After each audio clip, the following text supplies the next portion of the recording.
কোনো অন্যায়, বিশৃঙ্খলা, বোমাবাজি, সন্ত্রাসবাদ, টেরোরিজম এগুলোর সাথে ইসলামের কোনো সম্পর্ক শান্তির ধর্ম। এজন্য আল্লাহ তাআলা ফাসাদ সৃষ্টিকারীদেরকে পছন্দ করেন। কোন ধরনের বাজে কথা, মন্দ কথা, অশালীন কথা, অশ্লীল কথা আমরা মুখ দিয়ে উচ্চারণ করব। কোন ধরনের বাজে স্ট্যাটাস, মন্দ স্ট্যাটাস, অশালীন স্ট্যাটাস আমরা ফেসবুকে দিব। আসসালামু আলাইকুম ওয়া রাহমাতুল্লাহি তাআলা ওয়া বারাকাতুহু। نحمده ونصلي على رسوله الكريم أما بعد فأعوذ بالله من الشيطان الرجيم بسم الله الرحمن الرحيم وقاتلوا في سبيل الله الذين يقاتلونكم ولا تعتدوا إن الله لا يحب المعتدين صدق الله العظيم رب اشرح لي صدري ويسر لي أمري واحلل عقدة من لساني يفقه قولي বাংলাদেশি মুসলিম কমিউনিটি মালয়েশিয়ার আয়োজনে ইউনিভার্সিটি সায়েন্স মালয়েশিয়ার এই খুলিয়া দেওয়ান খুলিয়ার এই থিয়েটার হল রুম আজকে পেনাং কনফারেন্স 2023 যারা আপনারা উপস্থিত হয়েছেন তাদের সবাইকে জানাচ্ছি আন্তরিক শুভেচ্ছা এবং অভিনন্দন। আহলান ওয়া সাহলান ওয়া মারহাবান বিকুম ফি হাদা লিকা আত-তাইয়িব আল-মুবারাক। শুরুতে আমরা আল্লাহ রাব্বুল ইজ্জা ওয়াল জালালের দরবারে শুকরিয়া জ্ঞাপন করছি যে আল্লাহ রাব্বুল ইজ্জা ওয়াল জালাল আমাদেরকে একটি চমৎকার জায়গায়, চমৎকার একটি পরিবেশে কিছু দিনই কথা শুনবার জন্য একত্রিত হওয়ার সুযোগ দিয়েছেন। আমরা সবাই পড়ছি কালিমাতুশ শুকুর আলহামদুলিল্লাহ। আল্লাহ রাব্বুল ইজ্জা ওয়াল জালালের দরবারে শুকরিয়া জ্ঞাপনের পাশাপাশি আমি আজকের এই প্রোগ্রামের অর্গানাইজিং কমিটি যারা আছেন তাদেরকে আমি অন্তরের অন্তঃস্থল থেকে শুকরিয়া জানাতে চাই। বিশেষ করে আজকের এই হল রুম পাইয়ে দেওয়ার ক্ষেত্রে আমাদের এখানে ডক্টর আজিম, রাইট, মাশাআল্লাহ, ডক্টর আজিম এখানে উপস্থিত আছেন। পেনাংয়ের বিভিন্ন পর্যায়ের বাংলাদেশি প্রবাসী ব্যবসায়ী ভাইরা আছেন, তারপর এখানে ভলান্টিয়ার্স ভাইরা আছেন এবং সিকিউরিটির দায়িত্বে একটা পোশাকি বাহিনী এখানে আছেন। আমি প্রত্যেককে অন্তরের অন্তঃস্থল থেকে শুকরিয়া জানাই। এবং এই যে আমরা মাগরিবের আগে বসলাম, আমরা আমাদের নিয়ত খালিস করে নিই যে এই 1 ঘন্টা আমরা আল্লাহর জন্য ব্যয় করব, কিছু শিখবার জন্য, নিজের জীবনকে পরিবর্তন করবার জন্য। তাহলেই আমাদের এত আয়োজন, এই যে সকালে আমরা ফজরের আজানের 1 ঘন্টা আগে উঠে আমরা রওনা হয়েছি, কুয়ালালামপুর থেকে এসেছি, আপনারা অনেক দূর দূরান্ত থেকে এসেছেন। আমাদের এই আশা বসা এটা কাজে লাগবে। আমরা কামনা করি আল্লাহ তাআলা আমাদের এই আশাকে, এই বসাকে, এই একত্রিত হওয়াকে, এই কোরআনের এই মিলন মেলাকে আমাদের নাজাতের ওসিলা বানাক। আমরা ইউনিভার্সিটি সায়েন্স মালয়েশিয়ার এই হলরুমে যেমনি সবাই একত্রিত হয়েছি, আল্লাহ তাআলা সেই জান্নাতুল ফিরদাউসেও যেন তার মেহমান হয়ে আমরা একত্রিত হতে পারি। আল্লাহ তাআলা আমাদেরকে তৌফিক দান করুক। সম্মানিত ভাইরা, আপনারা সবাই সুস্থ আছেন তো? আলহামদুলিল্লাহ। আল্লাহ তাআলা আপনাদের সবাইকে ভালো রাখুন, সুস্থ রাখুন, নিরাপদে রাখুন, তার সন্তুষ্টির পথে অবিচল রাখুন। কালামুল্লাহ মাজিদ আল্লাহ তাআলা জানিয়ে দিয়েছেন 7 শ্রেণীর ব্যক্তিকে তিনি অপছন্দ করেন। কয় শ্রেণীর? আবার বলুন, কয় শ্রেণীর? জি, 7 শ্রেণীর ব্যক্তিকে আল্লাহ তাআলা অপছন্দ করেন। তো মানে আল্লাহ তাআলা তাদেরকে ভালোবাসেন না। আমরা আজকে এই 7 শ্রেণীর ব্যক্তি কারা তাদের ব্যাপারে জানার চেষ্টা করব এবং আমরা সতর্ক হয়ে যাব যে আমরা যেন তাদের অন্তর্ভুক্ত না হই। কি বলেন? কোন 7 শ্রেণীর ব্যক্তি, কোন অভাগা, কোন কপাল পোড়া সেই 7 শ্রেণীর ব্যক্তি যাদেরকে আল্লাহ তাআলা পছন্দ করেন না, ভালোবাসেন না, এই মর্মে তিনি কালামুল্লাহ মাজিদে ঘোষণা দিয়েছেন। এবং আমরা সতর্ক হওয়ার চেষ্টা করব এই বৈশিষ্ট্য যেন কশিনকালেও কবু আমাদের মধ্যে না আসে। তাহলে কালামুল্লাহ মাজিদ আল্লাহ তাআলা যে জানিয়েছেন যে তিনি 7 শ্রেণীর ব্যক্তিকে পছন্দ করেন না, তার মধ্যে প্রথম শ্রেণী হচ্ছে সীমা লঙ্ঘনকারী। আরবিতে বলে আল মুআতাদুন। সীমা লঙ্ঘনকারী ব্যক্তিকে আল্লাহ তাআলা পছন্দ করেন না।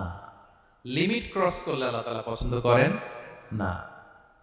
লিমিটকে কেউ যদি ওভারস্টেপ করে, ক্রস করে, আল্লাহ তাআলা পছন্দ করেন না। সীমা লঙ্ঘনকে তিনি মোটেও পছন্দ করেন না। এবং মজার ব্যাপার হচ্ছে আল্লাহ কেউ কোনো অন্যায় করলেই সাথে সাথে পাকড়াও করেন না, কেউ ভুল করলেই আযাব দেন না, কেউ নাফরমানি করলেই আযাব পাঠান না। আল্লাহ অনেক সময় দেন, অনেক সময় দেন, শুধরে যাবার অনেক টাইম সে পায়, তারপরও যখন সে লিমিট ক্রস করে তখন আল্লাহ ধরে। আল্লাহ সব সময় ধরে না, ধরলে ছাড়ে না, ধরে ধরে ধরে না, ধরলে আল্লাহ ছাড়ে না, আল্লাহ সবসময় ধরবে না। এবং যে সমস্ত জাতিগোষ্ঠীকে এই পৃথিবীতে আল্লাহ তাআলা আযাব দিয়ে ধ্বংস করেছেন, তাদের স্টোরি যদি আমরা খেয়াল করি, আমরা দেখব যে তাদেরকে আল্লাহ অনেক সুযোগ দিয়েছেন ভালো হওয়ার, শুধরে যাওয়ার, কিন্তু তারা আল্লাহর আদেশ অমান্য করতে করতে করতে করতে যখন লিমিট ক্রস করে ফেলছে, একটা সবকিছুর একটা লিমিট থাকে, কি বলেন? We all should know all limits. আপনাকে জানতে হবে যে আপনি কতটুকু পর্যন্ত করতে পারবেন, কতটুকু আপনার সীমানা। You should know your limit. লিমিটটা আপনার জানতে হবে। তারা যখন লিমিট ক্রস করে আল্লাহ আযাব দিয়েছে। আপনারা সামুদ জাতির নাম শুনেছেন? তাদের কাছে আল্লাহ তাআলা একজন নবী পাঠিয়েছিলেন, নাম হচ্ছে সালেহ আলাইহিস সালাম। আল্লাহ নবী সালেহ আলাইহিস সালাম, তিনি তাদেরকে দাওয়াত দিলেন যে হে আমার জাতিগোষ্ঠীর লোকেরা, এক আল্লাহর ইবাদত করো। তারা অবাধ্য হলো। তিনি সত্যের পথে আহ্বান করলেন, তারা এই কথা শুনলো না। একটার পর একটা আল্লাহর পায়গাম আসে, তারা অবাধ্য হয়, তারা অবাধ্য হয়, তারা আল্লাহ তাআলার আদেশকে মানে না। সবশেষে সামুদ গোত্র, তারা আবার খুব শক্তিশালী ছিল। তারা পাহাড় কেটে আর্কিটেকচার করে ডিজাইন করে কিভাবে আবাসন তৈরি করতে হয়, পাহাড়ি এলাকায়, মাউন্টেন এলাকায় কিভাবে আবাসন তৈরি করতে হয়, এটার ব্যাপারে এক্সপার্ট ছিল। কিন্তু তারা সালেহ আলাইহিস সালামকে বলল, সালেহ তুমি পাগল, তুমি জাদুকর, তুমি যে আল্লাহর কথা বলছো আমরা মানবো এক শর্তে, যদি এই পাহাড়ের ভেতর থেকে 10 মাস গর্ভধারিণী একটা উট যদি বের করে আনতে পারো, এমন একটা শি ক্যামেল উট যদি বের করে আনতে পারো, যেই উটের পেটের ভেতরে একটা বাচ্চা থাকবে এবং উটটা পাহাড় থেকে বের হয়েই বাচ্চা ভূমিষ্ঠ করবে, এরপরে উটের দুধ যেন আমরা খেতে পারি, তুমি যদি এটা দেখাইতে পারো তাইলে বুঝবো তুমি সত্য নবী। দোয়া করলেন, আল্লাহ আমার এই জাতি সামুদ, তারা তো চেয়েছে যে পাথর ভেতর থেকে যদি একটা উট বের হয়, ওর যদি বাচ্চা দেয় আর দুধ দেয়, তাহলে তারা তোমাকে মেনে নেবে। আল্লাহ তুমি মেহেরবানি করে এই মিরাকেল, এই মুআজিজা তুমি তাদের দেখিয়ে দাও। আল্লাহ তাআলা দোয়া কবুল করলেন। হাজার হাজার মানুষের সামনে চাক্ষুষ দিবালোকের মুহূর্তে পাথর ভেঙে একটা উট বেরিয়ে এলো বিশাল আকৃতির, এবং 10 মাস গর্ভধারিণী উট, সাথে সাথে এই উট বেরিয়ে বাচ্চা প্রসব করবে, এবং সাথে সাথে এই ওলান থেকে উটের দুধ বেরোতে লাগলো। হাজার হাজার লোক এটার ওলান থেকে দুধ নিয়ে তারা তৃপ্ত হলো। আচ্ছা, এই মুহূর্তে তাদের কি করা উচিত ছিল বলেন তো? আশহাদু আল্লা ইলাহা ইল্লাল্লাহ ওয়া আশহাদু আন্না মুহাম্মাদার রাসূলুল্লাহ ওয়া আশহাদু আন্না সালিহান নাবিয়ুল্লাহ, এটা পড়া দরকার ছিল না? দরকার ছিল। কিন্তু তারা একের পর এক ওয়ার্ড তুমি করতে করতে করতে করতে চাক্ষুষ দিনের বেলা এত বড় একটা মুআজিজা দেখার পরেও তারা অস্বীকার করলো। সাল্লাল্লাহু আলাইহি ওয়াসাল্লাম বললেন, তোমরা তোমাদের ওয়াদা পূরণ করো। তারা বলল, তুমি বড্ড বড় জাদুকর, তুমি যেন তোমরা জাদুকর না, তুমি পাহাড়ের ভেতরে জাদু ঢুকাই ফেলছো। কি মনে হয় তারা লিমিট ক্রস করে ফেলছে না? এবার ক্রস করছে না? তারা সীমা লঙ্ঘন করে ফেলেছে। দে ক্রসড দেয়ার লিমিট। এবার তো আর ছাড় দেওয়া যায় না, কারণ আমি আপনাদের বলেছি শুরুতে যে আল্লাহ সব সময় ধরে না, কিন্তু যখন ধরে ছাড়ে না। আযাব চলে আসলো। কি আযাব? আর্থকোয়েক আর রাজফা, পুরো ভূখণ্ড কেঁপে উঠলো। কেঁপে ওঠার সাথে সাথে সব মাটিতে পড়ে গেল। 2 নাম্বার আসলো সাউন্ড ওয়েভ, শব্দ নিনাদ, প্রচন্ড শব্দ তরঙ্গ। জিবরাইল আলাইহিস সালাম ওই এলাকার উপরে এসে এমন জোরে এক চিৎকার মারলেন, ওই চিৎকারে সামুদ গোত্রের প্রতিটি লোক কানের পর্দা ফেটে মুহূর্তের মধ্যে লাশ হয়ে জমে পড়ে রইল। Because they cross their limit. তারা তাদের লিমিট ক্রস করেছে। আর যারা লিমিট ক্রস করে, যারা সীমা লঙ্ঘন করে, তাদেরকে আল্লাহ তাআলা পছন্দ করেন না। আপনারা লূত আলাইহিস সালামের নাম শুনেছেন? উনি আল্লাহর একজন নবী ছিলেন। ওনাকে আল্লাহ তাআলা জর্ডান, বর্তমানে যে জর্ডান দেশ আছে সেখানে পাঠিয়েছিলেন। একটা কমিউনিটি ছিল সাদুম কমিউনিটি। ওই সাদুম কমিউনিটিতে তিনি এসেছিলেন। তিনিও দাওয়াত দিলেন, ইয়া কওমি ইবুদুল্লাহ মা লাকুম মিন ইলাহিন গায়রু, হে আমার কওমের লোকেরা, আল্লাহর ইবাদত করো, আল্লাহকে মেনে নাও। ওরা অস্বীকৃতি জানালো। সত্যের প্রতি আহ্বান করলেন, অস্বীকৃতি জানালো। ওরা, ওদের পাশ দিয়ে ক্যারাভেন যেত, কাফেলার লোকেরা ডাকাতি করত। ডাকাতির শাস্তির ব্যাপারে তিনি ভয় দেখালেন। তারা নিবৃত হলো না।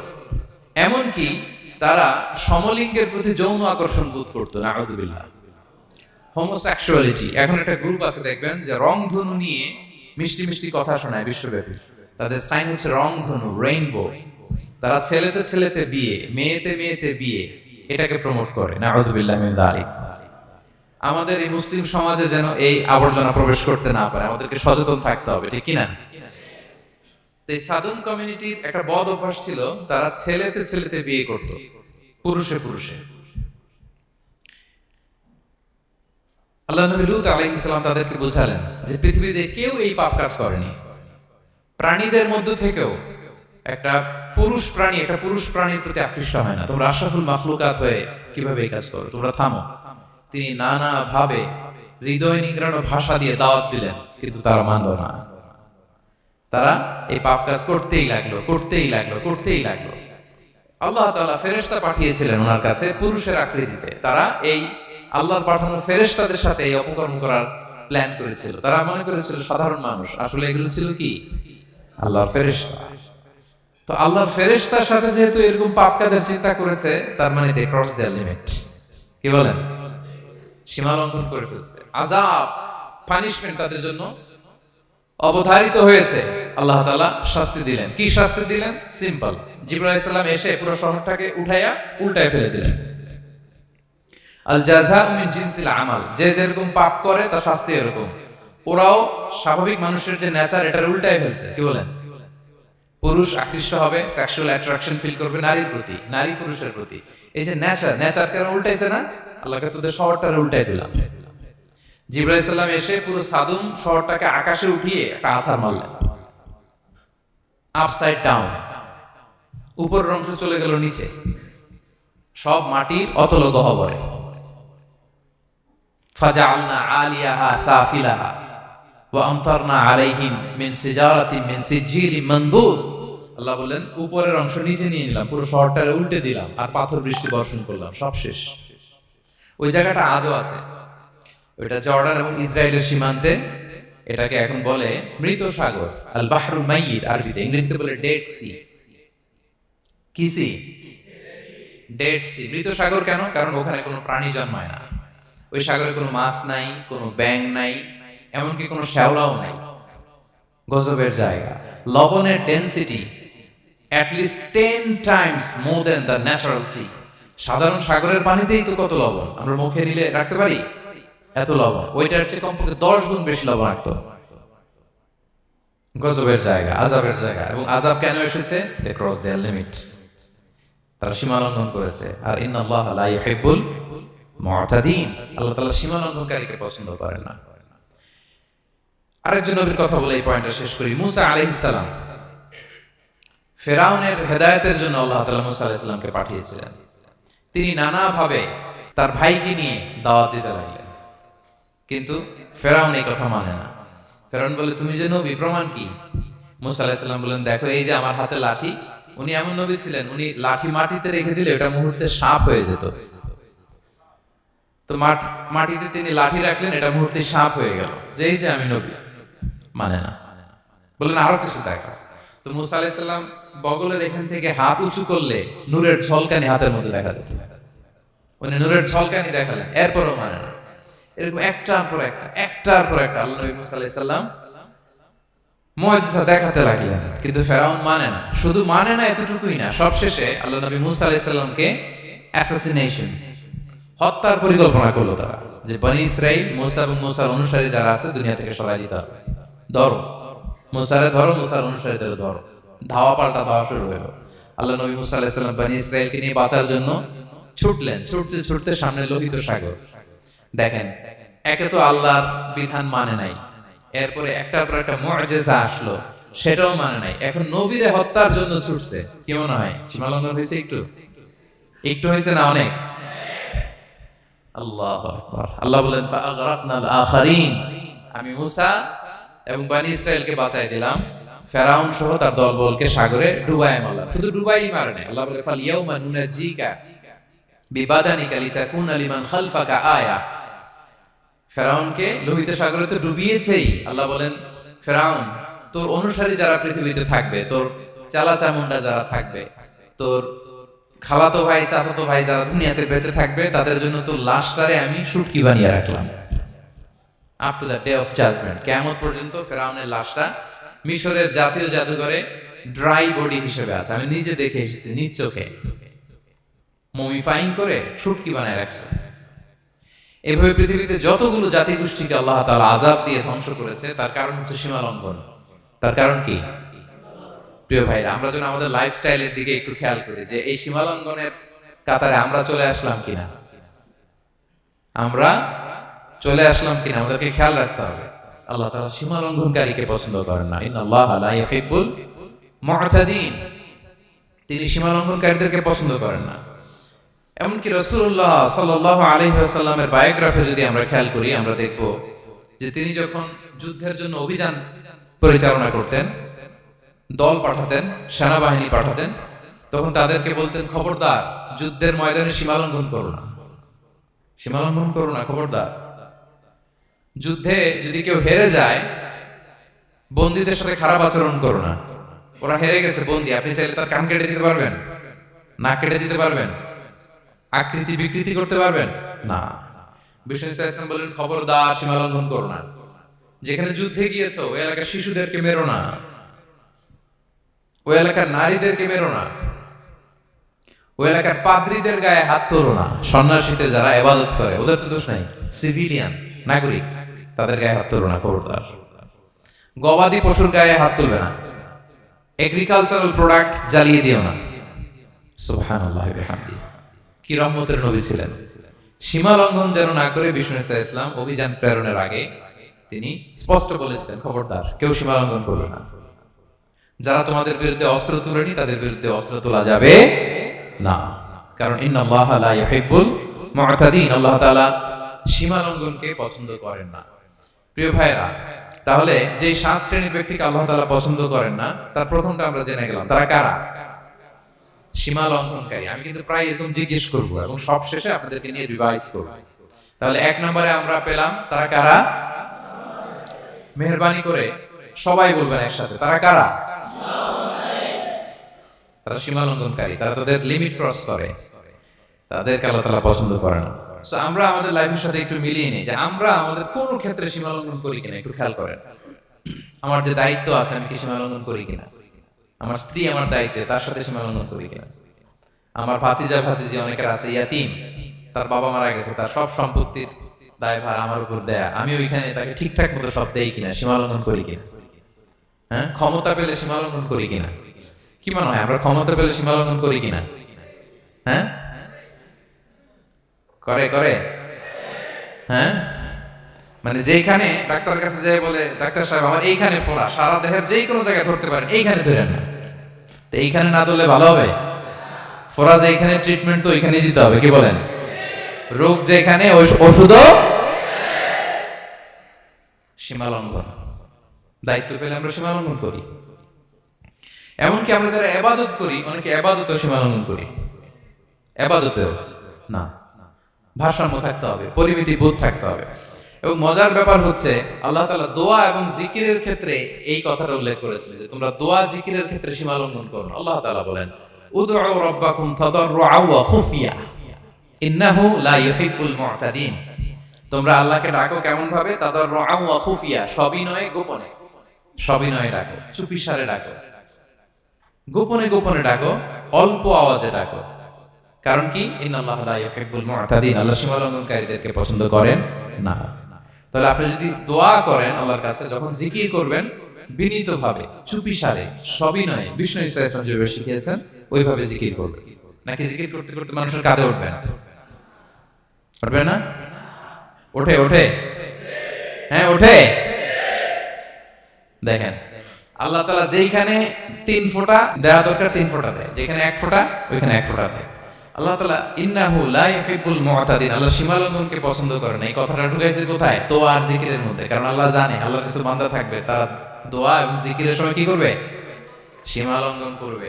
মাঝে মাঝে কিছু ভিডিও ক্লিপসে দেখা যায় জিকির করতে করতে আরেকজনের কাঁধের উপরে, যিনি জিকির পরিচালনা করতেছে তার মাথার উপর। এখন আমি ওয়াজ করতেছি, আপনি যদি লাফাইতে লাফাইতে এসে আমার উপরে পড়েন, হ্যাঁ মাইকের উপরে যদি এসে পড়েন, আমার অবস্থা হবে কি?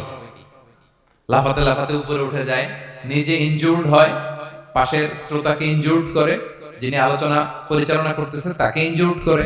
এরকম আছে না নাই? ইন্নাহু লা ইউহিব্বুল মু'তাদিন। আল্লাহ তাআলা সীমা লঙ্ঘনকে পছন্দ করেন না।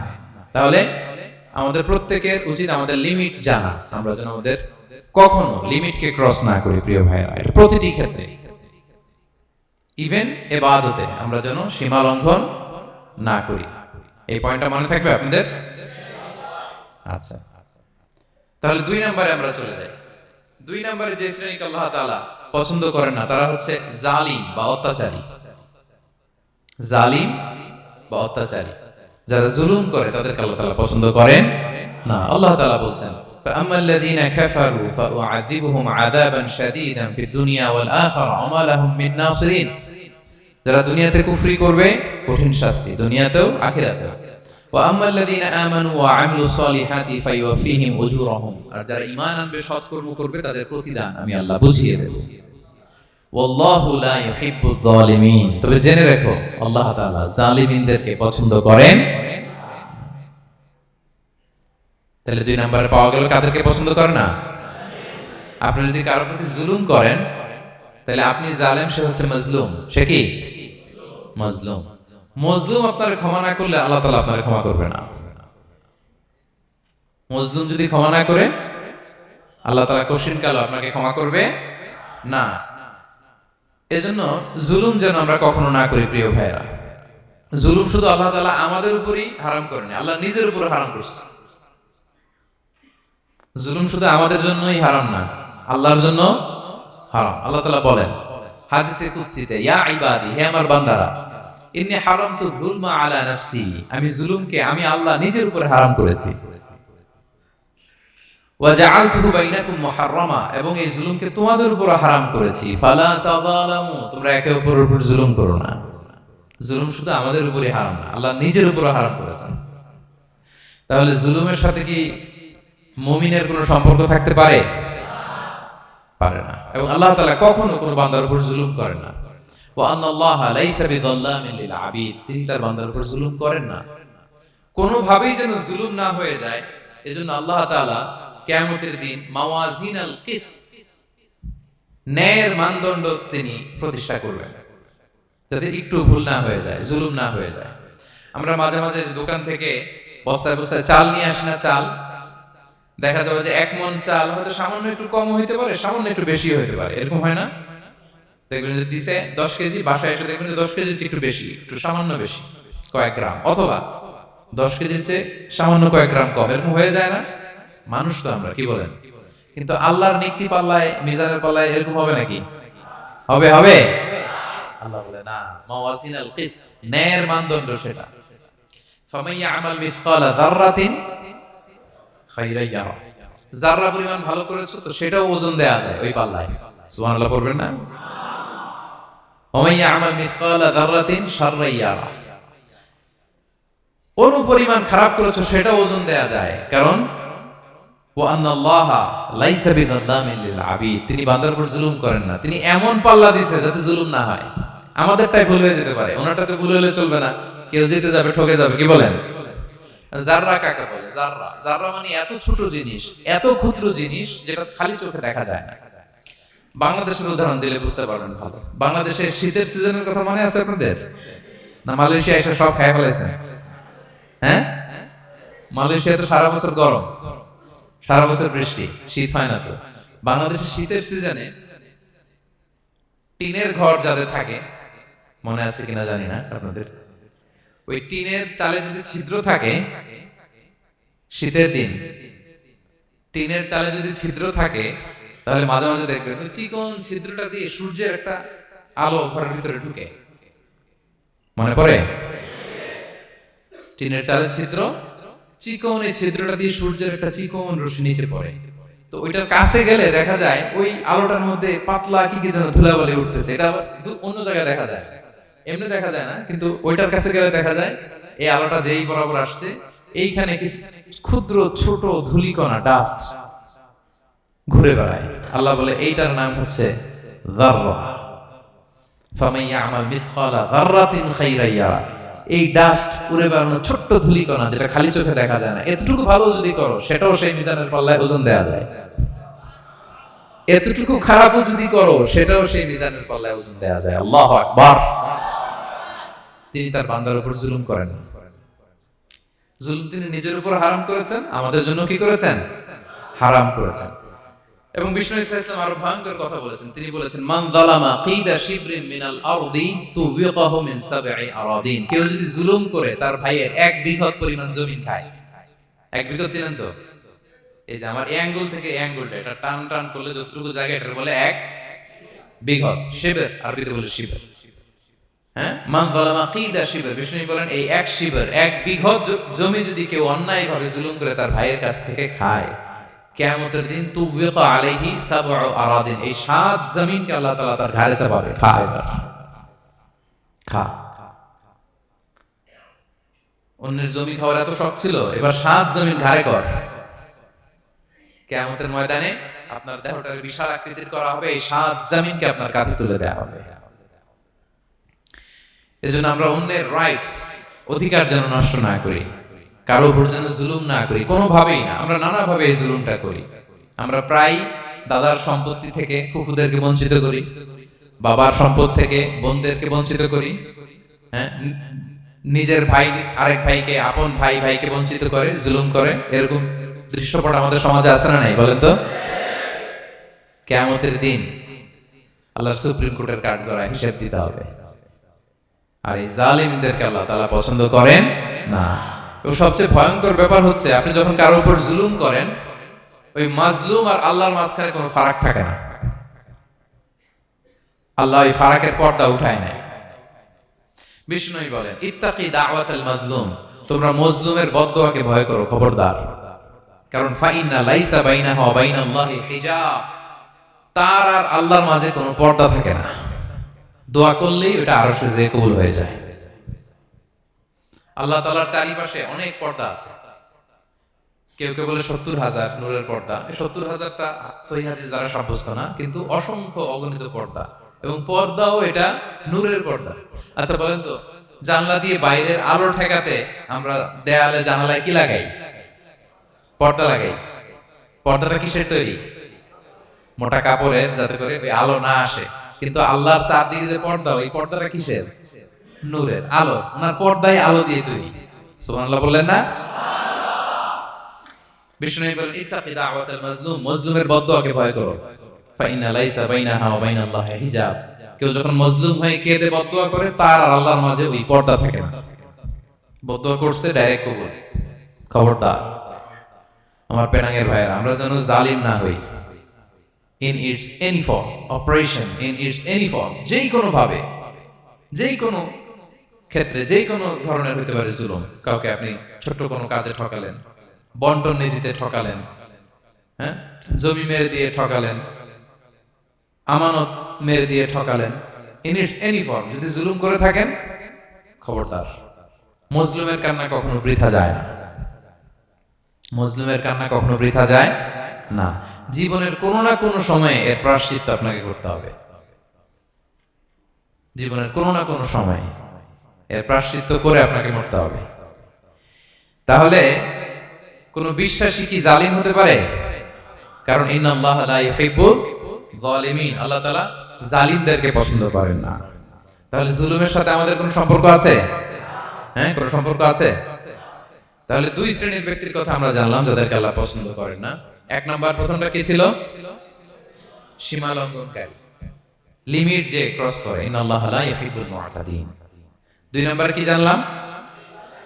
হ্যাঁ, জালিম, অত্যাচারী, অপ্রেসর। অপ্রেসরকে আল্লাহ তাআলা পছন্দ করে না। তাহলে এই দুইটারে আমরা নো বলে দিলাম আজকের কনফারেন্স রুমে। আওয়াজ করে বলেন তো সবাই, নো। এই লিমিট ক্রস আর জুলুম, নো, চলে গেছে, খালাস। এবার 3 নাম্বারে দেখি আল্লাহ কাদেরকে পছন্দ করে না। 3 নাম্বারে আল্লাহ তাআলা অহংকারী, দাম্ভিক লোককে পছন্দ করে না। অহংকারী, আমাদের তো অহংকার টহংকার নাই না? আছে?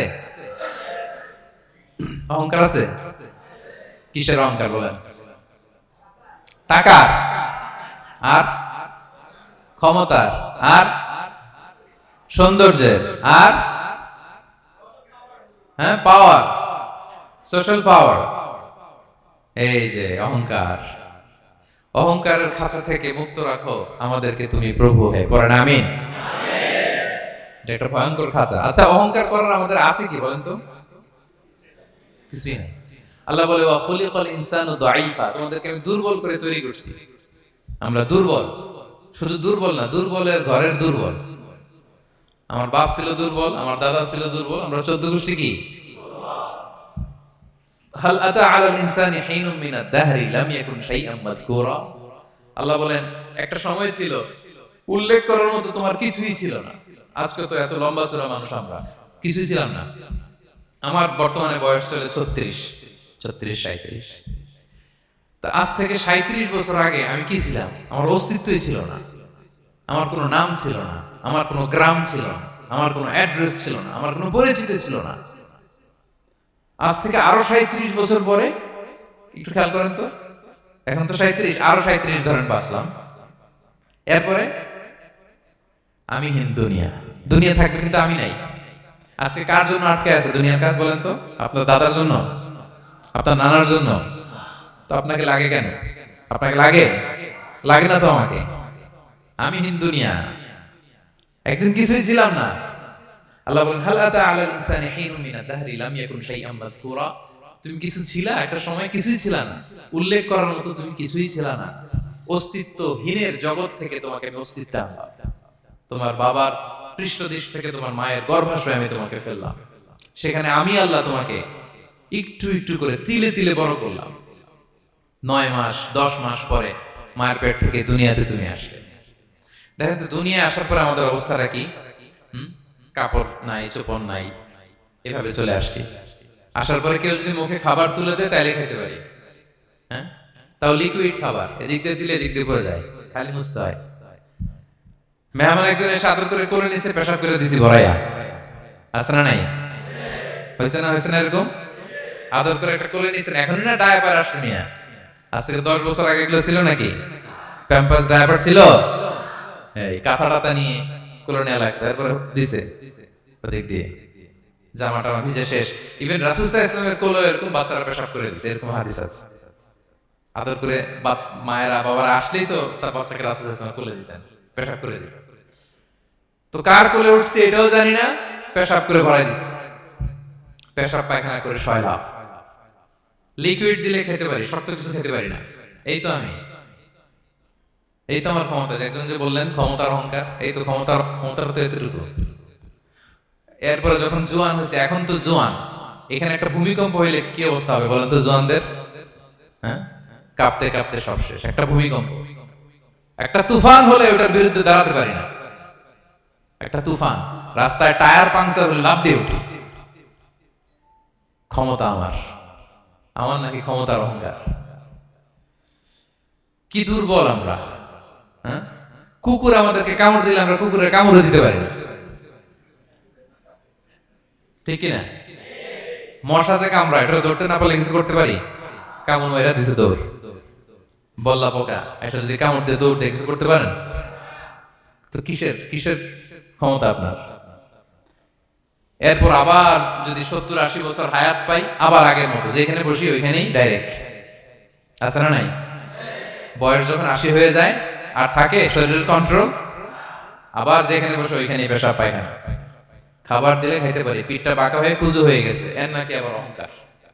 সাজে অহংকার, সাজে অহংকার, সাজে একজনের। আওয়াজ করে বলতে হবে তিনি কে? 3 নম্বরে অহংকার, দাম্ভিককে আল্লাহ পছন্দ করেন না। প্রিয় ভাইরা, আল্লাহ বলেন কারুনের ঘটনাকে আল্লাহ এখানে এনেছেন। আল্লাহ বলেন ইন্না কারুনা কানা মিন কওমি মূসা। কারুন ছিল মুসা আলাইহিস সালামের কওমের লোক, মুসা আলাইহিস সালামের কাজিন ছিল মূলত। কারুন নামে একজন সম্পদশালী ছিল। মিশরের রাজধানী কায়রো থেকে 100 কিলো দূরে ফাইউম নামে একটা জেলা আছে, ওখানে তার বাড়ি ঘর। আমি দেখে এসেছি, কয়েকবার গিয়েছি। তো ফাবাগা আলাইহিম, সে মানুষের উপর চড়াও হলো। ওয়া আতাইনাহু মিনাল কুনুজি মা ইন্না মাফাতিহাহু লাতানু বিল উসবাতি উলিল কুওয়া। আল্লাহ বলেন এই কারণকে আমি এত সম্পদ দিয়েছি, এত বেশি ছিল তার সম্পদ, সম্পদগুলো যে সে আলমারির ভিতরে রাখতো, ওই আলমারির যে চাবি হইতো, এই চাবিগুলোরে ওজন করার জন্য, কাঁধে নেওয়ার জন্য 10 জন পেশি শক্তি পুরুষ লাগতো। আলমারি রাখার জন্য না, কি রাখার জন্য? আলমারি ভর্তি যে সোনা দানা গহনা, ওইটা হচ্ছে চাবি। ওই চাবিগুলা বহন করতে একদল পেশি পুরুষ লাগতো, এত সম্পদ। তো তাকে এলাকার লোকেরা বলেছিল, খলালাহু কওমুহু লা তাফরাহ, এই কারণ তুমি গর্ব করো না। কারণ তাকে বলছিল মুসা আলাইহিস সালাম যাকাত দাও, সে বলছে আমি যাকাত দিব কেন, এই সম্পদ তো আমার। ইন্নামা উতিতুহু আলা ইলমিন ইনদি, আমি আমার বুদ্ধি খাটাই এই সম্পদ কামাইছি, আমার সম্পদ আমি খাবো, আমি যাকাত দিব কেন। আল্লাহ বলেন ইন্নাল্লাহা লা ইউহিব্বুল ফারিহিন, কারণ তুমি অহংকার করলে আমি আল্লাহ অহংকারকে বরদাস্ত করি না, অহংকারীদেরকে আমি আল্লাহ পছন্দ করি না। আমি অহংকারকে পছন্দ করি না, অহংকারকে আল্লাহ তাআলা পছন্দ করেন না। কি হয়েছিল কারণের নসিবে? আল্লাহ বলেন ফাখাসাফনা বিহি ওয়া বিদারিহিল আরদ ফামা কানা লাহু মিন ফিআতি ইয়ানসুরুনাহু মিন দুনিল্লাহ ওয়া মা কানা মিনাল মুনতাসিরিন। আল্লাহ বলেন সে যখন অহংকার দেখালো, আমি কারুনকে আর কারুনের সব সম্পদ মাটির ভেতরে দাবিয়ে দিলাম, মুহূর্তেই দাবিয়ে দিলাম। সহিহ বুখারীতে এসেছে ইয়াতাজালজালু ফিল আরদ, প্রতিদিন এক বিঘত করে কারণ জমিনের ভিতরে যেতেই থাকবে, যেতেই থাকবে, যেতেই থাকবে কিয়ামতের আগ পর্যন্ত। আল্লাহু আকবার। কারণ অহংকার করেছিল। আল্লাহ বলে আমি অহংকারীদের পছন্দ করি না। সূরা লুকমানে আল্লাহ বললেন ওয়ালা তুসাইর খাদ্দাকা লিন-নাস, মানুষ থেকে মুখ ফিরিও না। ওয়ালা তামশি ফিল আরদা মারাহা, জমিনে অহংকার ভরে হেঁটো না। ইন্নাল্লাহা লা ইউহিব্বু কুল্লা মুখতালিন ফাখুর, আল্লাহ তাআলা অহংকারীদেরকে, দাম্ভিকদেরকে পছন্দ করেন না। এই যে আমি বলছি যে 7 শ্রেণীর লোককে আল্লাহ পছন্দ করেন না, এটা আমার মন গড়া বানানো কথা। প্রতিটি কথার পেছনে কোরআনের যুক্তি আছে। কোরআনে আল্লাহ তাআলা বলছেন আল্লাহ অহংকারীদেরকে পছন্দ করেন না। ইংরেজিতে কি বলে? ইগো আছে আমাদের, হ্যাঁ ইগো, এটা ছেড়ে ফেলতে হবে, অহংকার করা যাবে না। আমার প্রিয় ভাইয়েরা একটু মনোযোগী হন, এই আয়াতের তাফসীরটা একটু সংক্ষেপে বুঝিয়ে দিই। আল্লাহ তাআলা বলছেন ইন্নাল্লাহা লা ইউহিব্বু কুল্লা মুখতালিন ফাখুর, আল্লাহ কোন মুখতাল আর ফাখুরকে পছন্দ করেন না। মুখতাল আর ফাখুর মানে কি? মুখতাল মানে যে অহংকার করে মনে মনে। কিছু লোক আছে ভিতরে ভিতরে নিজের বড় মনে করে, বাইরে বলে না বা বলার সাহস পায় না, কিন্তু ভিতরে ভিতরে ভাবে আমি কোন হনুরে, কি বলে আমি কোন, আমি তো বড়, আরে আমার চেয়ে বড় বেশি জানে নাকি কেউ, আমার চেয়ে কিছু পারে নাকি, আমি তো, কিন্তু এটা মুখ দিয়ে বলে না, ভিতরে ভিতরে আছে না নাই? এদেরকে আরবিতে বলে মুখতাল। কি বলে? মুখতাল। আরেকজন ফাখুর, সে শুধু ভিতরে না, এটা প্রকাশ্যে বলে বেড়ায়, এটা আরো ডেঞ্জারাস। ফাখুর সে আরো খারাপ, সে প্রকাশ্যে তার অহংকার প্রদর্শন করে, বলে বেড়ায় যে আমি বড়, আমি বড়, আমি বড়। এই আমি বড় কথাটাই সবচেয়ে ভয়ঙ্কর। আমি বড় কথাটাই সবচেয়ে ভয়ঙ্কর।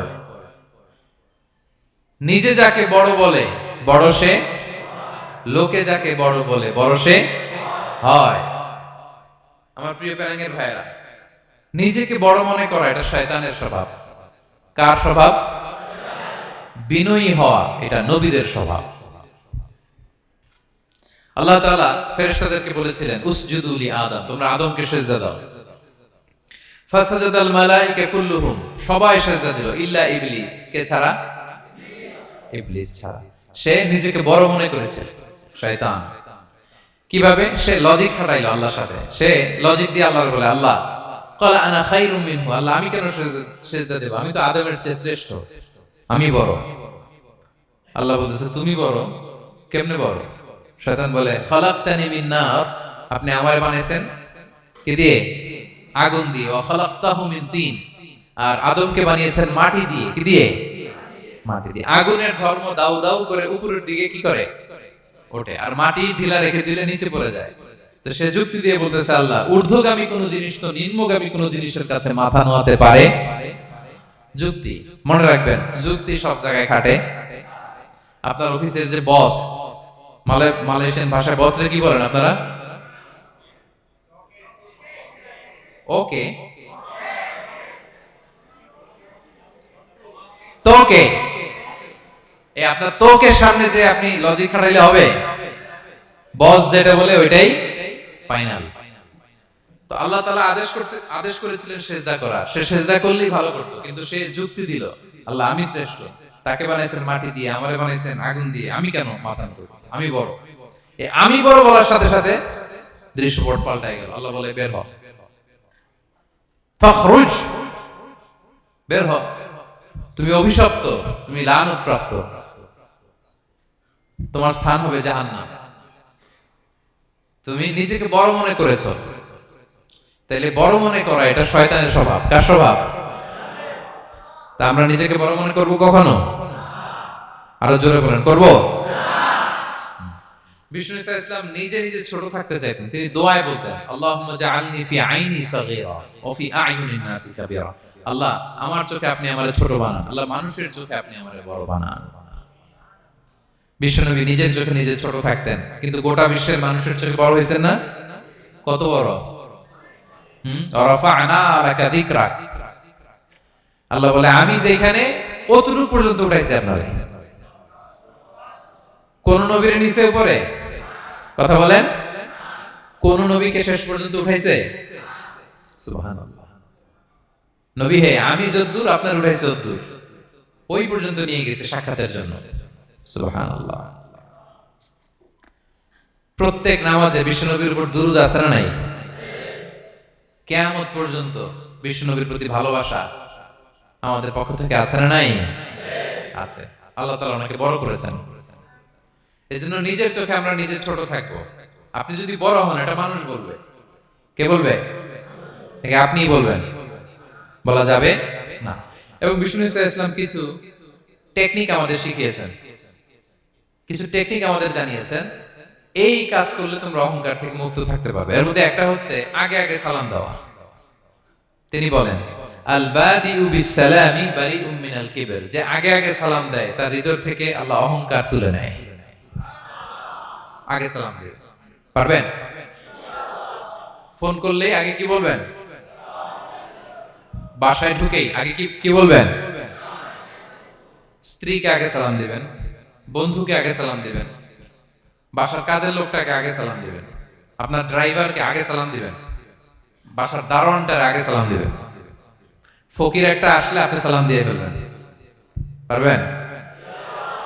হৃদয় থেকে অহংকার ফেলে দিবে কে? আগে আগে আমরা সালাম দিব। এবং তার চেয়ে ভয়ঙ্কর কথা হচ্ছে, বিষ্ণু ইসলাম বলেন যে লা ইয়াদখুলুল জান্নাতা মান কানা ফি কলবিহি মিসকালু হাববাতি খারদাল মিন কিবর, যার হৃদয়ে সরিষার দানা পরিমাণ অহংকার থাকে, ওই ব্যক্তি কশিনকালেও আল্লাহর জান্নাতে প্রবেশ করার সুযোগ পাবে না। কশিনকালেও পাবে না। এর কারণ অহংকার আল্লাহর চাদর। অহংকার কার চাদর? আল কিবরিয়া উরিদাই ওয়াল আযামাতু ইজারি। আল্লাহ বলে, অহংকার আমার চাদর, বড়ত্ব আমার লুঙ্গি। যে এগুলো ধরে টান দেয় তারে আমি জাহান্নামে নিক্ষেপ করব। ফালা উবালি, আই ডোন্ট কেয়ার, আমি ওদিকে কেয়ার করি না, আমি তারে জাহান্নামে ফেলব। সো অহংকার আমাদের সাজে না। আমি শুরুতেই তো বললাম, আমাদের লাইফ সার্কেলটা একটু দেখাইলাম না যে ছিলাম কই। অস্তিত্বহীন থেকে দয়া করে, মায়া করে তিনি আমাকে অস্তিত্বে এনেছেন। কত ছোট্ট, কত ক্ষুদ্র, কত নগণ্য, কত দুর্বল ছিলাম আমরা। আবার যৌবনের একটা পিরিয়ড কাটিয়ে, যৌবনের সময় তো কতটা দুর্বলতা বললাম, আবার সে দুর্বল, মানে দুর্বল থেকে দুর্বল। এই হচ্ছে আমাদের লাইফ স্টোরি, লাইফ হিস্ট্রি। তাহলে অহংকার আমাদের সাজে। অহংকার তার সাজে যার কোনো ক্ষয় নাই, যার কোনো লয় নাই, যার কোনো অভাব নাই। গোটা বিশ্ব তার মুখাপেক্ষী, তিনি কারো মুখাপেক্ষী না, ঠিক কিনা? গোটা বিশ্ব তার কাছে ঠেকা, তিনি কারো কাছে ঠেকা না, ঠিক কিনা? গোটা বিশ্ব তাদের সার্ভাইভালের জন্য তার প্রতি মুখ থুবড়ে পড়ে থাকে, তিনি কারোর জন্য বসে থাকা লাগে। অহংকার সাজে তার। আর এই আল্লাহর অহংকারের চাদর ধরে যে টান দেয়, আল্লাহ বলে, ওরে আমি জাহান্নামে ফেলবো, আর তাদেরকে আমি পছন্দ করি না। আল্লাহ তাআলা অহংকারীদেরকে পছন্দ করেন না। তাহলে অহংকারকে আমরা না বলে দিব, নো বলবো। নো, আওয়াজ করে বলেন নো। শুধু মুখে মুখে নো নাকি অন্তর থেকে? এই তো আজকে দিওয়ান কুলিয়ার বাইরে ফেলে দিয়েছে আমরা অহংকার। কি বলেন পেনাঙ্গের ভাইরা? আর অহংকার করব? আপনি বিনয়ী হন। মান তাওয়াদা তারাফা। বিষ্ণু বলেন, যে নিচু হয় আল্লাহ ওটাই না উঁচু করে। আপনি বিনয়ী হবেন, আল্লাহ আপনার উঁচু করবে। আর আপনি উঠতে চাবেন, এক থাপ্পড় মেরে জমিনে আল্লাহ মিশাই দিবে। এজন্য বড়ত্ব, দাম্ভিকতা এটা আল্লাহর পোশাক। আমরা যেন তার পোশাক ধরে টান না দেই। এই পয়েন্টটা কি সবার কাছে ক্লিয়ার? আচ্ছা, কয়টা গেল? এক নম্বরে কি ছিল? হ্যাঁ, সীমা লঙ্ঘনকারীকে আল্লাহ তাআলা পছন্দ করেন না। দুই নাম্বার, এই তো মনে রাখছেন, মাশাআল্লাহ, অনেক এনার্জেটিক অডিয়েন্স, খেয়াল রাখছে। আর শুরুতে বলছিলাম তো, মনে রেখে দিছে এজন্য যে ধরবে তো মাঝখানে। আচ্ছা, জালিমকে আল্লাহ পছন্দ করেন না। এইমাত্র যেটা বললাম, তিন নাম্বার, অহংকারী ব্যক্তিকে আল্লাহ পছন্দ করেন না। চার নাম্বার হচ্ছে অপচয়কারী বা অপব্যয়কারী। অপচয়কারী বা অপব্যয়কারী, এই শ্রেণীর ব্যক্তিকে আল্লাহ তাআলা পছন্দ করেন। আল্লাহ বলেন, কুলু ওয়াশরাবু ওয়ালা তুসরিফু, তোমরা খাও পান করো, কিন্তু ওয়ালা তুসরিফু, তোমরা অপব্যয় করো না। ইন্নাহু লা ইউহিব্বুল মুসরিফিন, আল্লাহ তাআলা অপব্যয়কারীকে পছন্দ করেন না। অপচয়, প্রয়োজন নাই তারপরও খরচ, অপ্রয়োজনীয় খরচ, এটা আল্লাহ পছন্দ করেন না। ইভেন কি দানের ক্ষেত্রেও, আপনি যে দান করবেন, এখানেও ভারসাম্যপূর্ণ দানের কথা বলা হয়েছে। আল্লাহ বলছেন, ওয়াল্লাযীনা ইযা আনফাকু লাম ইউসরিফু ওয়া লাম ইয়াকতুরু ওয়া কানা বাইনা যালিকা কাওয়ামা, যারা দান করে, দানের ক্ষেত্রে কৃপণতাও করে না, আবার সব দিয়ে দেন। যেমন আপনার ছেলের স্কুলের বেতন দিতে হবে, ফ্যামিলির খরচ আছে, এটা আছে সেটা আছে, কিন্তু আপনি বেতনে সব দিয়ে দিলেন একজনকে, তো আপনি চলবেন কেমনে? দেয়া যাবে না, ভারসাম্যপূর্ণ হয় নাই। ভারসাম্যপূর্ণ হইতে হবে। তাহলে অপচয়টা আল্লাহ তাআলা পছন্দ করেন না। এবং বিষ্ণু ইসলাম বলেছেন, কুলু ওয়াশরাবু, খাও পান করো, ওয়া তাসাদদাকু, দান করো, ওয়ালবাসু, যা মনে চায় পরিধান করো। ভালো পোশাক পরিধান করে আপনি আল্লাহ শুকর করবেন, কোনো অসুবিধা নেই, কিন্তু শর্ত হচ্ছে মালাম ইউখালিতুহু ইসরাফ, এটার মধ্যে কোন ধরনের অপচয় অপব্যয় থাকতে পারবে, আও মাখিলা, অথবা বড়ত্ব থাকতে পারবে না। তাহলে 4 নম্বরে আমরা জানলাম যে অপচয়কারীকে আল্লাহ তাআলা পছন্দ করেন না। শুধু এখানেই শেষ না, আল্লাহ তাআলা অপচয়কারীকে শয়তানের ভাইয়ের সাথে তুলনা করেছেন। কার ভাই? আল্লাহ বলেন, ওয়ালা তুবাযির তাবযীরা, তোমরা অপচয় করো না, কারণ ইন্নাল মুবাযযিরিনা কানু ইখওয়ানাশ শায়াতিন, অপচয়কারী কার ভাই? ওয়া কানা শাইতানু লিরাব্বিহি কাফুরা, শয়তান তার প্রভুর ব্যাপারে অকৃতজ্ঞ। তাহলে আমরা জানলাম অপচয়কারী কার ভাই। আচ্ছা বলেন তো, বুঝে শুনে উত্তর দিন, যিনি শয়তানের ভাই উনি নিজেও একটা কি? বলে ফেলছেন আপনারাই, আমি আর কি বলবো। যারা আল্লাহ শয়তানের ভাই বানাইছে ও নিজেও একটা কি? তাহলে এটা যেন আমরা না করি। আমরা যেন পরিমিতি বোধ যেন আমাদের ব্যয়ের ভেতরে থাকে। এই আয়াতগুলোতে আমরা দুইটা শব্দ পাই, একটা ইসরাফ আর একটা তাবযীর। ইন্নাল্লাহা লা ইউহিব্বুল মুসরিফিন, আর জায়গায় ওয়ালা তুবাযির তাবযীরা। দুটোই হারাম পেনাঙ্গের ভাইরা। পার্থক্যটা কি? পার্থক্য হচ্ছে ইসরাফ মানে হচ্ছে বৈধ বা হালাল কোন ক্ষেত্রে প্রয়োজনাতিরিক্ত ব্যয় করা। হালাল কিন্তু আপনি অতিরিক্ত খরচ করছেন। বাসায় আম লাগবে 2 কেজি, কয় কেজি? 2 কেজি হলে সুন্দর খাওয়া যায়। নিয়ে আসছেন 10 কেজি, কয় কেজি? 3 দিন পরে এগুলো পচে টচে নষ্ট হয়েছে, অপচয় হয়েছে না? কিন্তু আম কিনা হালাল না হারাম? আম খাওয়া হালাল না হারাম? তাহলে এই যে হালাল জিনিসে প্রয়োজনাতিরিক্ত যে খরচ করছেন, এটাকে বলে ইসরাফ, এটা নিষেধ। আরেকটা লা, যেটা আরো ভয়ঙ্কর, শয়তানের ভাই বানাইছে আল্লাহ যে কারণে, ওটার বলে তাবযীর। এটা কি? তাবযীর হচ্ছে অবৈধ বা হারাম কোন ক্ষেত্রে প্রয়োজনাতিরিক্ত ব্যয় করা। এমনি কাজটা হারাম। এমনি কাজটা কি? বলেন তো, মদ খাওয়া কি? এখন ট্রাক ভর্তি করে মদ নিয়ে আসছেন। নাচানাচির অনুষ্ঠানে ফান্ডিং করা কি? অশ্লীলতা, নৃত্য প্রদর্শনের একটা প্রোগ্রাম হবে নারীদের, এটাতে ফান্ডিং করাটা কি? হারাম। এখানে আপনি হাত খুলে দান করছেন, এটার বলে তাবযীর। তাহলে ইসরাফও হারাম, তাবযীরও হারাম। দুইটার মধ্যে বেশি হারাম হচ্ছে তাবযীর। যে তাবযীরের কারণে আল্লাহ তাআলা তাকে শয়তানের ভাই বলেছেন। তাহলে অপচয়ের সাথে আমাদের কোনো সম্পর্ক। আমরা একটু গলা ফাটিয়ে অপচয়কে নো বলে দিব, আওয়াজ করে বলেন নো। আজকে থেকে আর কোনো অপচয় নাই, আজকে থেকে অপচয় নাই। বিষ্ণু ইসলাম একবার আম্মা জান আয়েশা রাদিয়াল্লাহু তাআলা আনহার ঘরে ঢুকলেন। ফাওয়াজাদা কিসরাতা খুবজিন মুলকাতিন আলাল আরদ। আম্মা জান আয়েশার ঘরে ঢুকেই দেখলেন এক টুকরো রুটি মাটিতে পড়ে আছে। কোথায় পড়ে আছে? ফাগাদিবান নবী সাল্লাল্লাহু আলাইহি ওয়াসাল্লাম রেগে গেলেন, তিনি রাগান্বিত হলেন, প্রচন্ড রেগে গেলেন। রেগে আম্মা জান আয়েশাকে বললেন, আয়েশা, এই যে আল্লাহর রিজকে তুমি নষ্ট করছো, আল্লাহর রিজিকের মূল্যায়ন করতে শেখো আয়েশা। কোন ঘরে যদি আল্লাহর রিজিক আসে আর ওই রিজিককে যদি মূল্যায়ন করা না হয়, তাহলে সেই রিজিক আর এই ঘরে আসে না। কারণ এই রুটিটা খেয়েই তো তুমি বেঁচেছিলা, ঠিক কিনা? আজকে আমরা যেই রুটিটা, যেই ভাতগুলো ফেলে দিই ডাস্টবিনে, এতটুকু খাইলে আমার কাশ্মীরের ভাইরা বেঁচে যাবে, এতটুকু পাইলেই আমার ফিলিস্তিনের ভাইরা বেঁচে যায়, এতটুকু পেলেই ওই ডাস্টবিনে মারামারি করে যারা খাবার খোঁজে ওরা বেঁচে যায়, ঠিক কিনা? এই জন্য বিষ্ণু ইসলাম রেগে গেলেন। বিষ্ণু সবসময় রাখতেন না, রেগে বললেন, আয়েশা, আল্লাহ নেয়ামতের কদর করো। তোমার ঘরে রিজিক আসলে ওটা যদি মর্যাদা না দাও, এই রিজিক তোমার ঘরে আর ঢুকবে না। নট নেসেসারি শুধু খাবারের ক্ষেত্রে, যে কোনো ক্ষেত্রে অপচয় যেন না হয়, অপচয় অপব্যয় যেন না হয়। আমরা অনেক সময় করে ফেলি, খেতে বসলে অনেক খাবার নিয়ে ফেলি, অর্ডার করতে গেলে দোকানে অনেক অর্ডার করে ফেলি, রেস্টুরেন্টে, কিন্তু এই খাবারগুলো নষ্ট করা যাবে না। ডাস্টবিনে যেন না যায় আপনার কারণে। আপনি কি করবেন? লেফট ওভার ফুড সাথে করে বঙ্গুজে নিয়ে আসবেন। আপনারা তো বঙ্গুজ বলেন নাকি? পেনাঙ্গে কি বলে? বঙ্গুজ। হ্যাঁ, টেক অ্যাওয়ে বা বঙ্কুজ বললে ওরা বঙ্কুজ দিবে, নিয়ে আসবেন, বাসায় এনে রাতে খাবেন, তারপরের দিন খাবেন, অথবা কাউকে দিয়ে দিবেন, কিন্তু খাবার নষ্ট করা চলবে।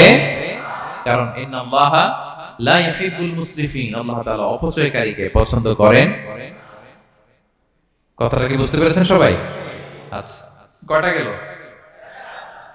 আর বাকি রইল কয়টা? 5 নাম্বার, খেয়ানতকারী।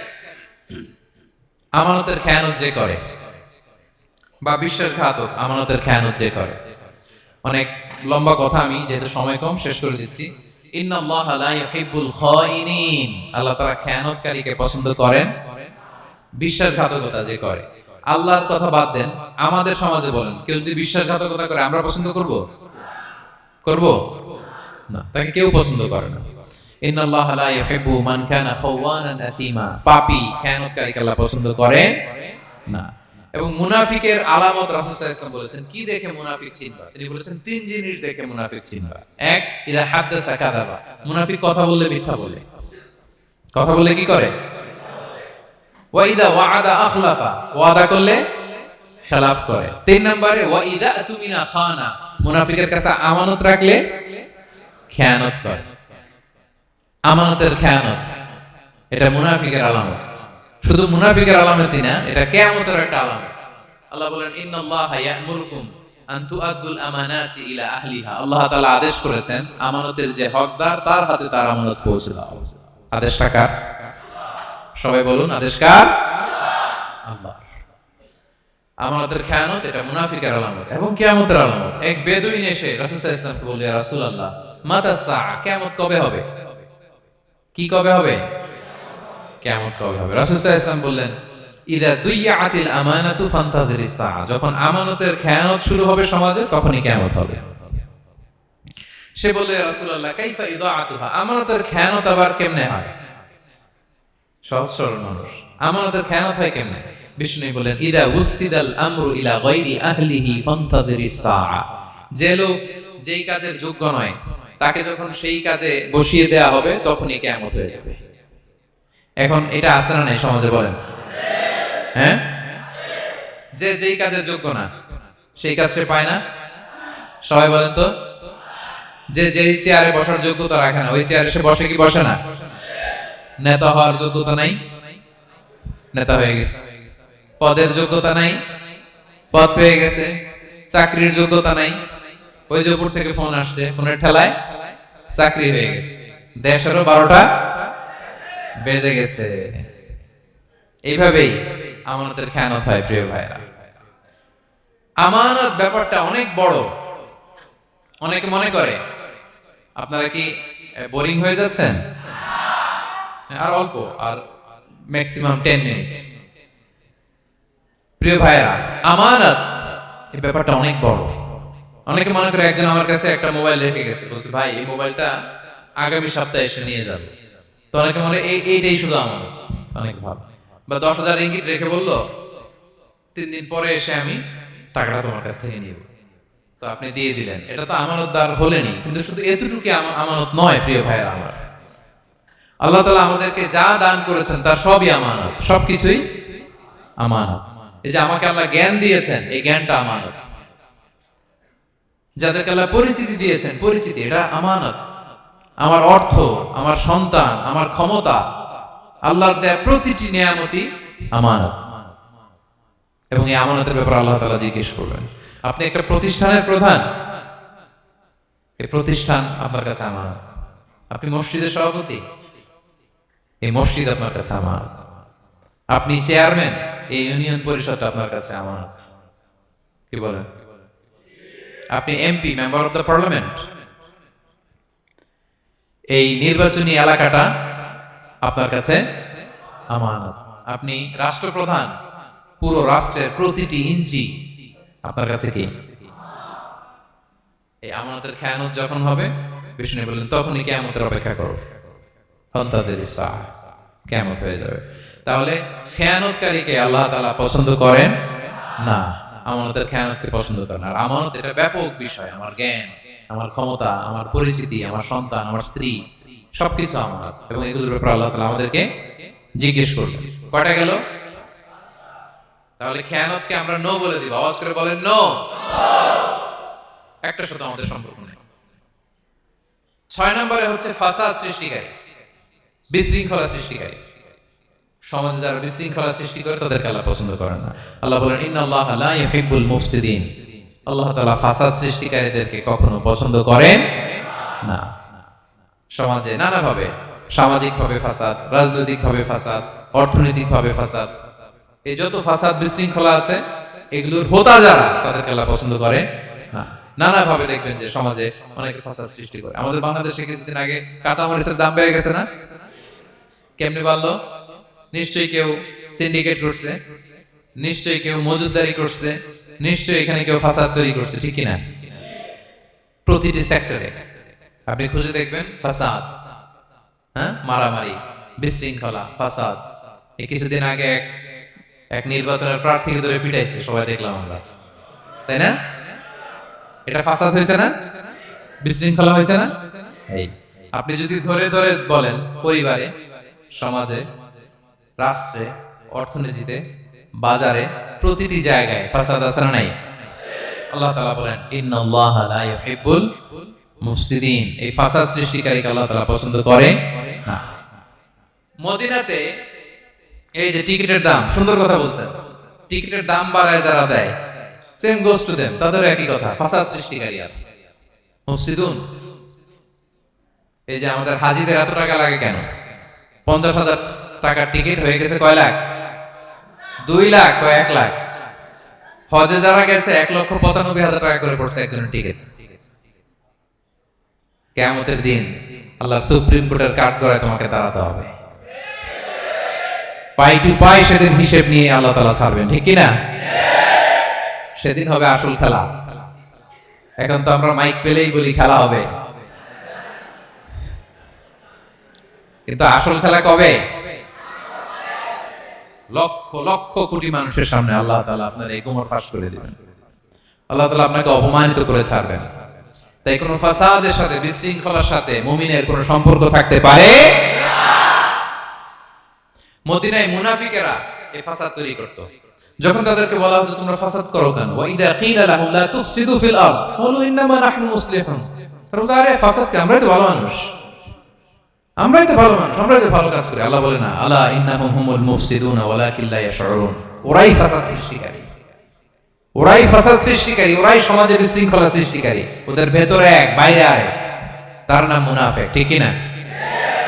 মুনাফিকের সহজ সংজ্ঞা কি জানেন? ভিতরে লালন করে একটা, অনুভূতি বা ভাবে একটা, কিন্তু মুখ দিয়ে বলে, তার মানে ভেতরে এক, বাইরে আরেক, তার নাম দুই মুখ সাপ।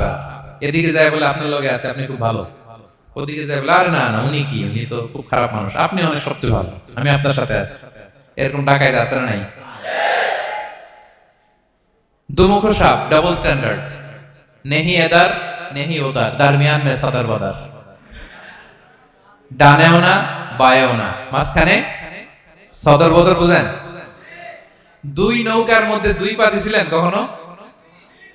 কয় দিছি। অবস্থা কি হয়েছিল তোমার বলো? হ্যাঁ, পড়ে গেছিল? পড়বে। দুই নৌকায় দুই পা দেওয়া যায় না, হয় এই পা এদিকে নিয়ে আসতে হবে, না ওদিকে চলে যেতে হবে। দুই পা দিলে এই উল্টায় পড়বে। মুনাফিকদের স্বভাব এটা, দুমুখ সাপ, ডাবল স্ট্যান্ডার্ড মেনটেন করে, টু ফেসড পার্সোনালিটি। যেদিকে বৃষ্টি ওদিকে ছাতা, উপরে ফিটফাট, ভিতরে সতর্ক। তাদেরকে যখন বলা হয় তোমরা ফাসাদ সৃষ্টি করো না, ওরা বলে আরে আমরাই তো ভালো। আল্লাহ বলে না, তোমরাই ফাসাদ সৃষ্টিকারী, তোমরা জানো। তো এই ফিতনা ফাসাদকে আল্লাহ হত্যার চেয়ে জঘন্য বলেছেন। তিনি বলেছেন আল ফিতনাতু আকবারু মিনাল কাতল। এই ফিতনা সৃষ্টি করা, সমাজে পণ্যের দাম বাড়ানো, কাঁচামরিচের দাম বাড়ানো, অন্যের হক নষ্ট করা, টিকিটের দাম বাড়ানো, মজুদদারি করা, সমাজের স্বাভাবিক সামাজিক রাজনৈতিক ভারসাম্য যারা নষ্ট করে, এগুলো সব মুফসিদুন। সব কি? মুফসিদুন, ফাসাদ সৃষ্টিকারী, ফিতনাবাজ। আকবারু মিনাল কাতল, সমাজের স্বাভাবিক যে ধারা, এই ফ্লোটাকে তারা নষ্ট করে। এবং ফাসাদের মাধ্যমে যদি কারো ক্ষতি করে, কাউকে কেউ হত্যা করে, সেজন্য গোটা বিশ্বের সবাইকে হত্যা করে। আল্লাহ বলেন মান কাতালা নাফসান বিগাইরি নাফসিন আও ফাসাদিন ফিল আরদি ফাকান্নামা কাতালান নাসা জামিআ। অন্যায়ভাবে ফাসাদের মাধ্যমে যখন কেউ কাউকে হত্যা করে, সেজন্য গোটা বিশ্বের সবাইকে হত্যা করে। আকবারু মিনাল কাতল, ফিতনা এত বড় ভয়ঙ্কর পাপ। তো এই ফিতনার সাথে, ফাসাদের সাথে, ফাসাদ সৃষ্টি করা, বিশৃঙ্খলার সাথে আমাদের কোনো সম্পর্ক। কারণ ইসলাম শান্তির ধর্ম। কিসের ধর্ম? শান্তির ধর্ম। কোন অন্যায়, বিশৃঙ্খলা, বোমাবাজি, সন্ত্রাসবাদ, টেরোরিজম, এগুলোর সাথে ইসলামের কোনো সম্পর্ক। শান্তির ধর্ম। এজন্য আল্লাহ তাআলা ফাসাদ সৃষ্টিকারীদেরকে পছন্দ করেন। কয়টা গেল? সব শেষ হচ্ছে মন্দ কথার প্রচারক। আমার ভাইরা, কি কথা? কোন ধরনের বাজে কথা, মন্দ কথা, অশালীন কথা, অশ্লীল কথা আমরা মুখ দিয়ে উচ্চারণ করব। কোন ধরনের বাজে স্ট্যাটাস, মন্দ স্ট্যাটাস, অশালীন স্ট্যাটাস আমরা ফেসবুকে দিব? কারো এরকম অশালীন স্ট্যাটাস শেয়ার দিব? নেভার, কখনো দিব না। আল্লাহ পছন্দ করেন। আল্লাহ বলেন লা ইউহিব্বুল্লাহুল জাহরা বিসসুই মিনাল কওলি ইল্লা মান যুলিম ওয়া কানা আল্লাহু সামিআন আলিমা। কোন খারাপ কথা কেউ প্রকাশ করবে, পাবলিক করবে, ওপেনলি বলে বেড়াবে, এটা আল্লাহ পছন্দ করে না। কিন্তু সে যদি মাজলুম হয় সেটা ভিন্ন কথা। কোন ধরনের অশ্লীল কথা, অশালীন কথা মুমিনের মুখ দিয়ে বের হতে পারে?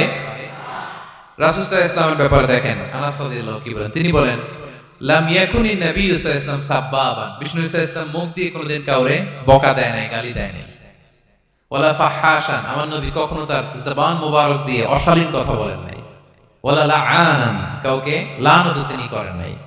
সুবহানাল্লাহ পড়েন। তো সেই নবীর উম্মত হয়ে আমরা কোনো খারাপ কথা বলবো? অশালীন কথা? একসাথে বন্ধুরা যখন বসেন আড্ডা দিতে, যে অনেক অশ্লীল কথা বলে ফেলে, আছে না নাই? বন্ধুরা কি বলেন আপনারা? Cowan Cowan Cowan. তো এই যে একসাথে বসতে যে অনেক সময় অশালীন, অশ্লীল কথাবার্তা অনেকে বলে ফেলে, এদেরকে আল্লাহ তাআলা পছন্দ করে না।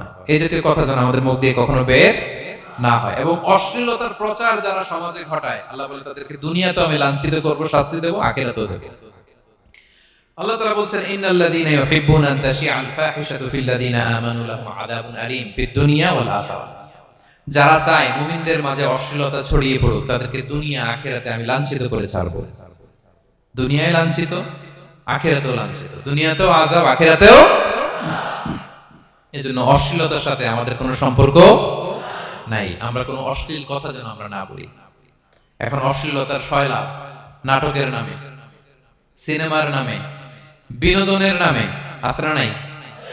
এই যে ডিভাইস, হ্যাঁ, সয়লাভ, আপনি ঢুকবেন আর বেরোতে পারবেন না, এমন ভাবে আপনাকে এঙ্গেজ করে রাখবে। এগুলোর সাথে মুমিনের কোনো সম্পর্ক আছে না। মুমিন যেটাই করবে ওটা হালাল পন্থায় করবে, ঠিক কিনা?